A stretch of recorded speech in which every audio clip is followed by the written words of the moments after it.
Negotiation एक ऐसी skill है जो आपकी पर्सनल लाइफ हो या फिर आपकी प्रोफेशनल लाइफ हो, दोनों में ही काम आती है। अगर आपके पास ये स्किल है तो आप सामने वाले के सारे डिसीजंस को अपनी फेवर में कर सकते हैं। तो आज की इस वीडियो में मैं आपको बताऊंगी कि आप नेगोशिएशन जैसी स्किल में खुद को कैसे मास्टर कर सकते हैं और डिसीजंस हो या फिर डील्स हो अपनी फेवर में कैसे कर सकते हैं। तो चलिए खोलते हैं नेगोशिएशन की काम की किताब के 10 पन्ने। तो हमारा पहला पन्ना कहता है सेट क्लियर ऑब्जेक्टिव्स। हर नेगोशिएशन के पीछे कोई ना कोई रीजन जरूर होता है। तो जब भी आप नेगोशिएट कर रहे हैं आपको उसके पीछे का रीजन या फिर ऑब्जेक्टिव जो आपको अचीव करना है वो आपको पहले से ही डिसाइड कर लेना चाहिए या फिर सेट कर लेना चाहिए। फॉर एग्जाम्पल, अगर आप किसी कॉन्ट्रैक्ट के लिए नेगोशिएट कर रहे हैं एक वेंडर से तो उसके पीछे का रीजन यही हो सकता है या फिर जो आपको ऑब्जेक्टिव अचीव करना है वो यही हो सकता है कि आपको वो कॉन्ट्रैक्ट कम प्राइस पे मिल जाए। तो बढ़ते हैं हम लोग अपने पन्ने नंबर 2 की तरफ जो कहता है know your alternatives.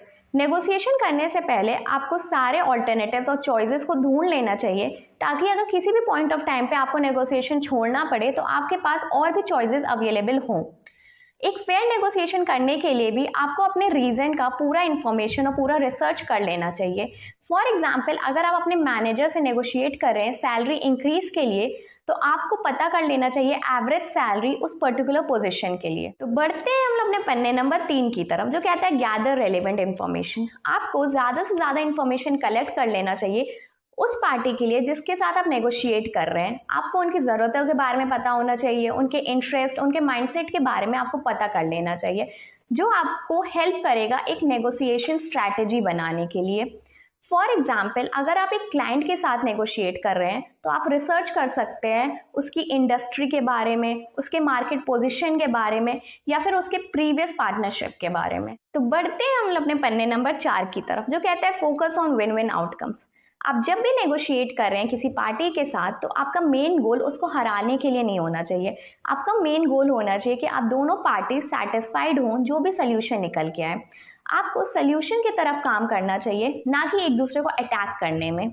For example, अगर आप पार्टनरशिप के लिए नेगोशिएट कर रहे हैं तो आप ऑफर कर सकते हैं एक ऐसा रेवेन्यू शेयरिंग मॉडल जो दोनों कंपनीज के लिए फायदेमंद हो। तो बढ़ते हैं हम लोग अपने पन्ने नंबर 5 की तरफ जो कहता है active listening and empathy.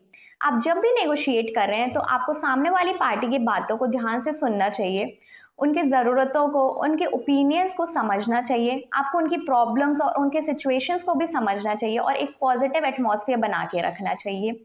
For example, अगर आप नेगोशिएट कर रहे हैं एक प्रोजेक्ट टाइमलाइन के ऊपर तो आपको क्लाइंट अर्जेंसी को ध्यान में रखते हुए नेगोशिएट करना चाहिए। तो बढ़ते हैं हम लोग अपने पन्ने नंबर 6 की तरफ जो कहता है बिल्ड रिलेशनशिप्स। आपको अपनी नेगोशिएटिंग पार्टी के साथ हेल्दी रिलेशनशिप बना के रखना चाहिए ताकि अच्छे सोल्यूशन निकल के आए। आपको उनकी तरफ रिस्पेक्टफुल होना चाहिए, ऐसी अपॉर्चुनिटीज ढूंढना चाहिए जहां पर आप साथ मिलकर काम कर सके जिसे कोलैबोरेशन कहते हैं। फॉर एग्जाम्पल, अगर आप नेगोशिएट कर रहे हैं एक पार्टनरशिप एग्रीमेंट के लिए तो आपको अपॉर्चुनिटीज ढूंढना चाहिए कि एक लॉन्ग टर्म पार्टनरशिप निकल के आए ताकि आप दोनों पार्टीज फायदे में हो और ये तभी पॉसिबल होगा अगर आप अपने पार्टी के साथ एक अच्छे रिलेशनशिप में हो। तो बढ़ते हैं हम लोग अपने पन्ने नंबर 7 की तरफ जो कहते हैं प्रिपेयर काउंटर आर्ग्यूमेंट्स। नेगोशिएशन करते टाइम ऐसा भी हो सकता है कि सामने वाली पार्टी आपकी बात बिल्कुल भी ना माने या फिर आपकी बातों से बिल्कुल भी अग्री ना करे। तो ऐसे टाइम पे आपको पहले से ही डिसाइड कर लेना चाहिए कि आपको क्या बोलना है, अपनी स्पीच को पहले से ही प्रिपेयर कर लेना चाहिए कि किस तरीके से अपनी बातों को रखना है कि सामने वाली पार्टी आपकी बात मान ले।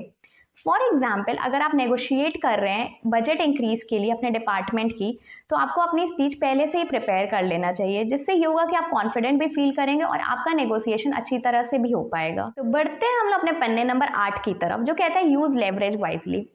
नेगोशिएशन करते टाइम दोनों पार्टीज को अपनी स्ट्रेंथ को पहचानना आना चाहिए और उसे यूज करना आना चाहिए जिससे ये होगा कि आपका एक लेवरेज पॉइंट बढ़ेगा और आप सामने वाले पार्टी से एक कदम हमेशा आगे रहेंगे। लेवरेज पॉइंट आपका नॉलेज हो सकता है, आपकी मार्केट शेयर हो सकती है, आपकी मार्केट पोजीशन हो सकती है। फॉर एग्जाम्पल, अगर आप सामने वाले पार्टी के साथ नेगोशिएट कर रहे हैं उसके प्रोडक्ट को अपने कंपनी में लॉन्च कराने के लिए तो आप बता सकते हैं कि आपका मार्केट पोजीशन कितना अच्छा है या फिर आपकी टेक्नोलॉजी कितनी अच्छी है जो दोनों पार्टीज के लिए फायदेमंद होगी।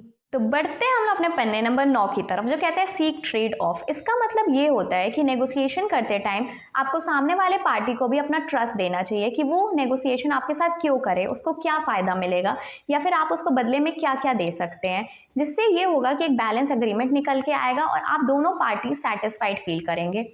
फॉर एग्जाम्पल, अगर आप किसी कंपनी के साथ नेगोशिएट कर रहे हैं पार्टनरशिप बनाने के लिए, तो आपको उस कंपनी को भरोसा देना चाहिए कि पार्टनरशिप से आप दोनों को क्या क्या फायदे हो सकते हैं। तो बढ़ते हैं हम लोग अपने पन्ने नंबर 10 की तरफ, जो कहता है be prepare to walk away.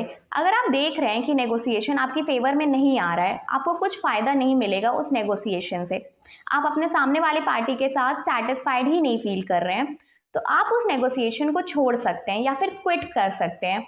Negotiation को क्विट करना यही दिखाता है कि आपके पास और भी बेटर चॉइसेस हैं अपने पर्पस को अचीव करने के लिए।